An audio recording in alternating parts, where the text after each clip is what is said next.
ये 13 दोष ऐसे हैं जिसके जीवन में होंगे तो उसको कभी शांति, कभी सुख, कभी ऐश्वर्य ये टिकेगा नहीं और दुर्गति निश्चित हो जाएगी। बहुत ध्यान से सुने। एक श्लोक में 6 दोष और दूसरे श्लोक में 7 दोष। उपासक को कभी इन दोषों को अपने अंदर टिकने नहीं देना चाहिए। और जो संसार के मार्ग में चल रहे हैं, अगर इन दोषों में चलेंगे तो हुआ जो आपके पुण्य कर्मों से ऐश्वर्य है भी वो नष्ट हो जाएगा। आप दुख, चिंता, शोक से ग्रसित होकर बड़ा दुख में जीवन व्यतीत करेंगे और आपकी गति बिगड़ जाएगी, दुर्गति हो जाएगी। विकत्थनः स्पृहायुर्मनस्वी बिभ्रत कोपम चपलो अरक्षणश्च एतान् पापाः षण्णराः पाप धर्मान् प्रकुर्वते नोत्र सन्तः सुदुर्गे संभोग संविद विषमोति मानी दत्तानुतापी कृपणो बलीयान् वर्ग प्रशंसी वनितासु देष्टा एते परे सप्तनशंस वर्गाः। जो अपने मुख से अपनी बड़ाई प्रशंसा करता है, ये 13 लिख लो दिमाग में, डायरी में, क्योंकि ये नोट हो रहा है, आवाज डाली जाएगी, आप बार बार सुन, इनसे बचिए। अपनी बड़ाई, अपनी प्रशंसा कभी अपने मुख से नहीं करना, नहीं तो आपके पुण्य नष्ट हो जाएंगे, बुद्धि भ्रष्ट माने गिर जाएगी। अगर परमार्थ में चल रहे हैं तो भी, और व्यवहार में तो पुण्य नष्ट हो ही जाएंगे। बुद्धि गिरी हुई तभी ऐसी बात होती है। और यह दोष बहुतायत है, ये बहुत प्रभावशाली है। अपनी बड़ाई मारना, इसको देख लो, पकड़ो, सत्संग है। अपने मुख से कभी अपनी बड़ाई ना करना। अगर कोई अपने मुख से अपनी बड़ाई करता है तो उसके सुकृत नष्ट हो जाते हैं, बुद्धि भ्रष्ट माने गिर जाती, पतित हो जाती है, फिर निर्णय ठीक नहीं। अगर हमारा सारथी, हमारा ड्राइवर मूढ़ हो तो कहीं भी हमको गिरा देगा, तो वो बुद्धि भ्रष्ट मतलब गिर जाती है, निर्णय करने लायक नहीं रहती। अपनी प्रशंसा अपने मुख से करना। दूसरा, लोलुपता, ये वृत्ति नहीं होनी चाहिए। धर्म से चलेंगे, धर्म के द्वारा जो हमें प्राप्त होगा उसी से हम अपना भरण पोषण करेंगे। आपके बच्चे स्वस्थ होंगे, बुद्धिमान होंगे, परिवार में बहुत सुख और शांति होगी। भले दीपक की तरह जलो, बहुत काल तक रहेगी। लक्ष्मी जी भी आपके घर में बहुत काल, हम ये नहीं कहते कि बहुत नहीं, जितनी है बहुत सुख शांति से चलोगे।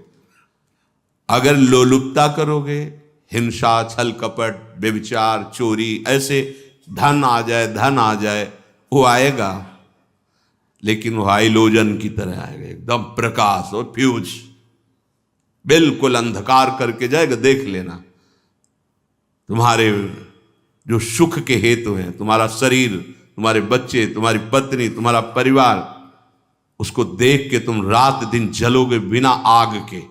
ऐसे उनके आचरण होंगे, ऐसे उनके अंग होंगे, ऐसे उनके दिमाग होंगे, ऐसा उनका व्यवहार होगा। ये लोलुपता अगर उपासक में या किसी में है तो उसको नष्ट कर देती है। सावधान। तीसरा, यदि आपका अपमान होता है तो आपको उसे सहन करना होगा, उससे आपके पाप नष्ट हो जाएंगे। जो तनिक सा भी अपमान होने पर बहुत क्रोध करके दूसरे का अपकार करने लगता है, ये आपका पतन करा देगा, ये आपको फंसा देगा, हृदय जलेगा, अर्थव्यवस्था नष्ट होगी, पूरा परिवार दुखी होगा। जरा सा अपमान की संभावना में आप किसी से भी भिड़ गए, किसी से भी, वो ये प्रवृत्ति आपका पतन कर देगी। उपासक में तो अपमान सहना अमृत है, नीचापमानम सुधा, पर व्यवहार में भी ज्यादा उत्तेजित मत होइएगा। ये तो कुछ मिनट की बात है, अगर आपने उसे मारा पीटा, रिपोर्ट हुई कानून की, ओ फंसते चले जाओगे, अर्थ जाएगा, समय जाएगा, चिंतन जाएगा, बहुत तरह से हानि हो जाएगी। अगर आप सह गए तो आपका सहना उसके लिए आग बन जाएगा। उमा क्षमा साप होते भारी, तुम्हें दंड देने की जरूरत नहीं, उसका एक कर्म ही उसे दंड दे देगा। आप शांत हो जाइए, आप सत्संगी हैं, आप शांत रहिए। चौथा, निरंतर क्रोध और उसका चिंतन। बैठे बैठे बस द्वेषियों का चिंतन ही हो रहा है, अंदर क्रोध का चिंतन और द्वेषियों का चिंतन ही हो रहा है। द्वेष भरी बातें, द्वेष भरे क्रियाएं, उन्हीं का चिंतन करके जलते रहना क्रोध से। उपासक को तो क्रोध करना ही नहीं चाहिए, बहुत शांत। ठीक है, अभ्यास में कभी क्रोध हो सकता है, उसको फिर समन करो, अंदर से प्रायश्चित, जैसा कि अब गलती हुई, आगे नहीं करेंगे। और व्यवहार में भी क्रोध को आप पीना सीखें। अगर बार बार आपका क्रोध प्रकट होता ही रहेगा, आपका स्वभाव बिगड़ जाएगा, आपके पुण्य नष्ट हो जाएंगे और आपका जीवन नष्ट हो जाएगा। देने वाला उतना दे देगा, आपको आनंदित रहो, पैसा खर्चा सब पूरे जीवन का विध्वंस मचा दिया क्रोध ने। कहीं भी आप देखो, किसी से क्रोध करके देखो, फिर देखो तुम्हारा भजन चल रहा है, तुम्हारी वो आनंद वृत्ति है नहीं, जलोगे और वो जलन और गुस्सा दिलाएगी और वो बैठे बैठे जलोगे नहीं। ये क्रोध जो है, ये चाहे व्यवहार में हो चाहे परमार्थ में, दोनों की हानि करने वाला है। और आश्रित जनों की रक्षा ना करना। अगर कोई भाग कर आपके पास आ गया है, कोई पशु पक्षी या कोई मनुष्य, आपको चाहिए कि अब चाहे हमारे पहले प्राण जाएं, उसकी रक्षा करेंगे।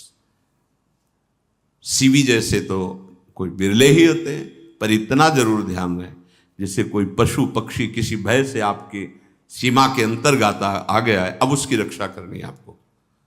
अगर आप स्वयं मार देते हैं या मरवा देते हैं, या आपके सुकृत नष्ट कर देगा, या आपकी दुर्गति का कारण बन जाएगा।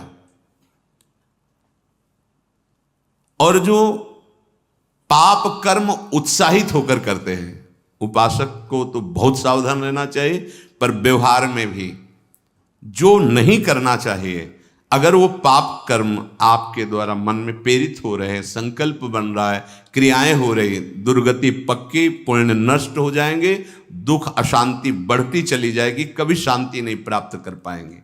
ऐसा नहीं कि जो मन में आवे सो करें।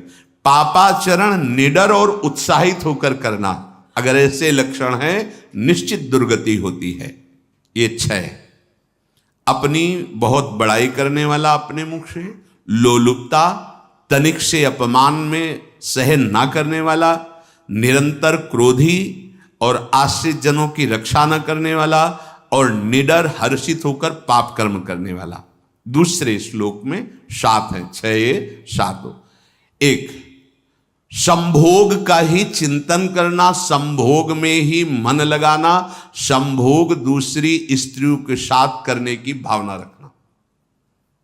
संभोग, पहला है संभोग। रात दिन बैठे बैठे बस यही चिंतन करना, गंदी बातों का, गंदी बातें देखना, गंदी बातें सुनना, गंदी बातों का चिंतन करना। फिर अन्य माताओं बहनों के प्रति काम दृष्टि से देखना, कोई आ जा रही है तो दृष्टि से, काम भाव से देखना, भोग बुद्धि से देखना, निश्चित पुण्यनाश दुर्गति। बड़े बड़े उदाहरण इतिहास में हैं जिन्होंने ऐसा दृश्य नेत्रों से देखने की चेष्टा की, मन में संकल्प किया भोगने का, नष्ट हो गए, चाहे वो कितने बड़े प्रतापी हो। ये दुर्योधन कोई साधारण थोड़ी है, भगवान व्यासदेव जी के द्वारा ही तो लो, भगवान व्यासदेव जी ही इसकी उत्पत्ति का कारण है। आप देखो, इतने महान पुलस्त जी ही उत्पत्ति का कारण है रावण की। बस यही ऐसे दोष हैं जिनके कारण जीव नष्ट हो जाता है। ठीक है, धर्मयुक्त काम भगवान ने आदेश किया है, आपका पाणिक ग्रंथ संस्कार हो गया है, संतानोत्पत्ति की भावना से कुछ पवित्र तिथियों का त्याग करते हुए चर्चा में हुई है। एक नियम है, एक आदेश है शास्त्र का, आप बहुत काम प्रवृत्ति वाले हैं तो प्रत्येक मास में जब माताएं बहनें पवित्र हो जाती मासिक धर्म से, तो जिनका पाणी ग्रहण आपने किया, जो पत्नी स्वरूप है, वो ठीक है। वहां भी बार बार के लिए व्यभिचार प्रवृत्ति के लिए शास्त्र आदेश नहीं करता, संयम पूर्वक, और उसका चिंतन नहीं करना।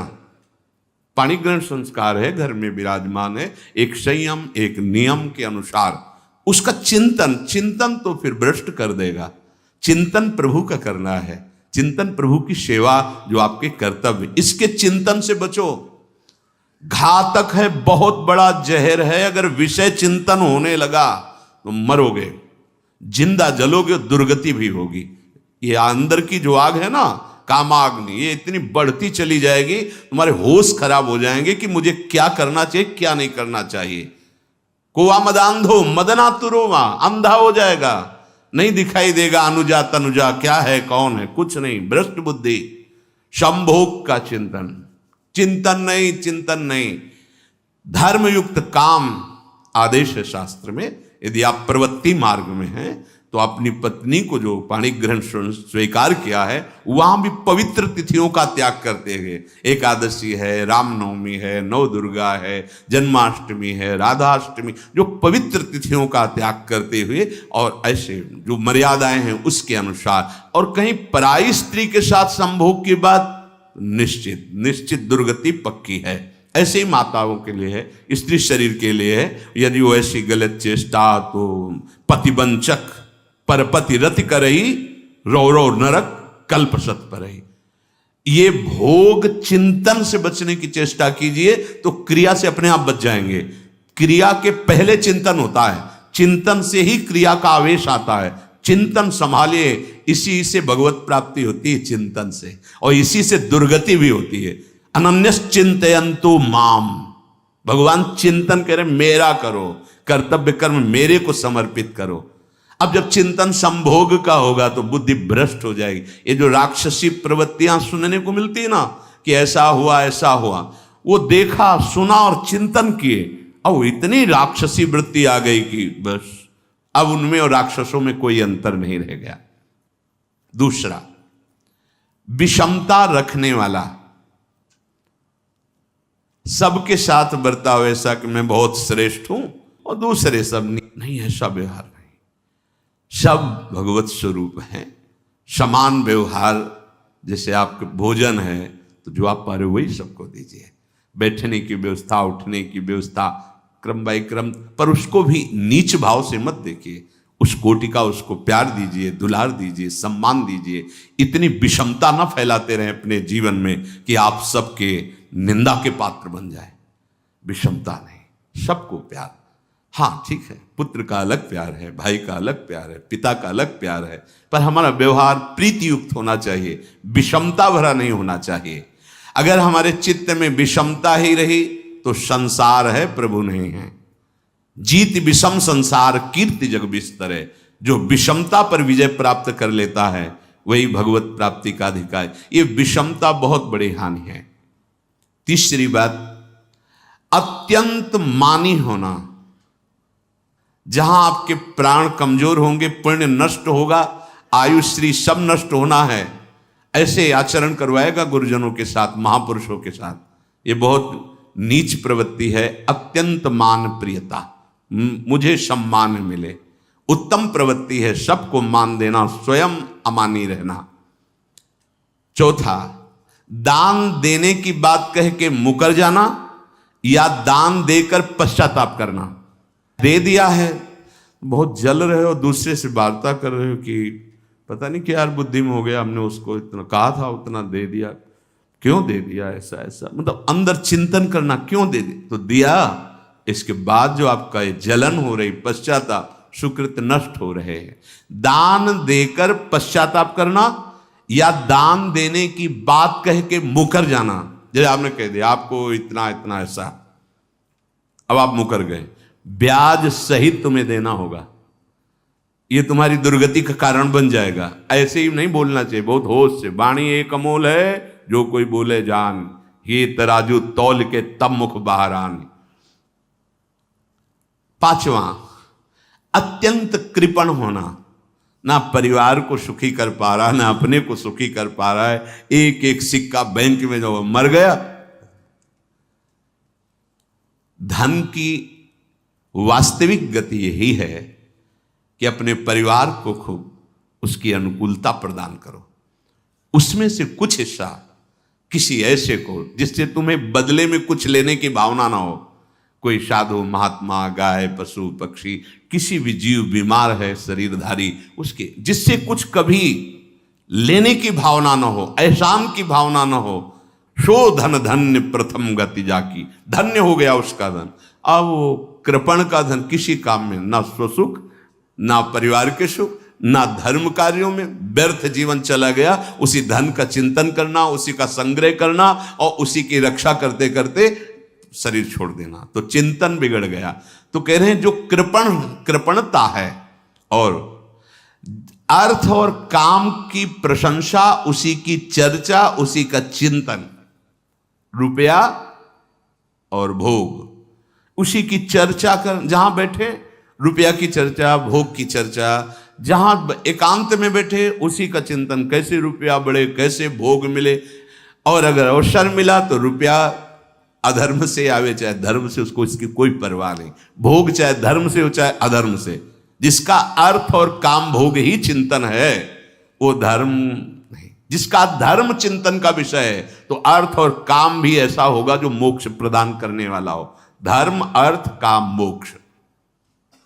और जो बालक, स्त्री, पागल, असहाय, जो इनकी रक्षा न करके इनकी हानि करता है, दुर्गति निश्चित है।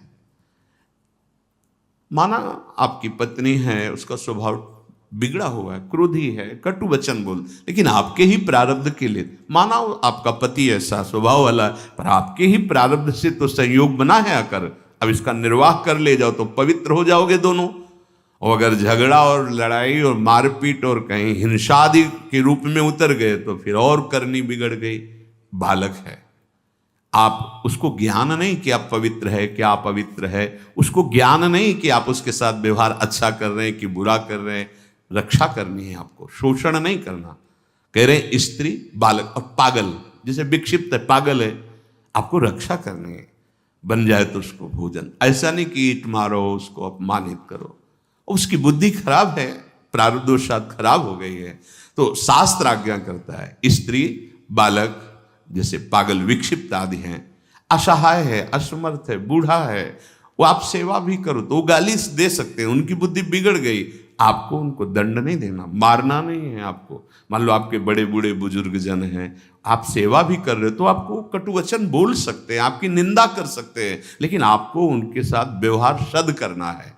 अगर आपने इन दोषों को स्वीकार किया तो निश्चित आपकी दुर्गति होगी, ना इस लोक में आपको शांति मिलेगी ना परलोक में। इसलिए इन दोषों को बार बार सुन करके और हृदय में जांचो कि कहीं है तो नहीं। अगर है तो सत्संग, भजन बल, भगवत प्रार्थना के बल से इन दोषों का त्याग कर दो, जीवन मंगलमय हो जाएगा। शेष चर्चा आगे। श्री राधा वल्लभ लाल।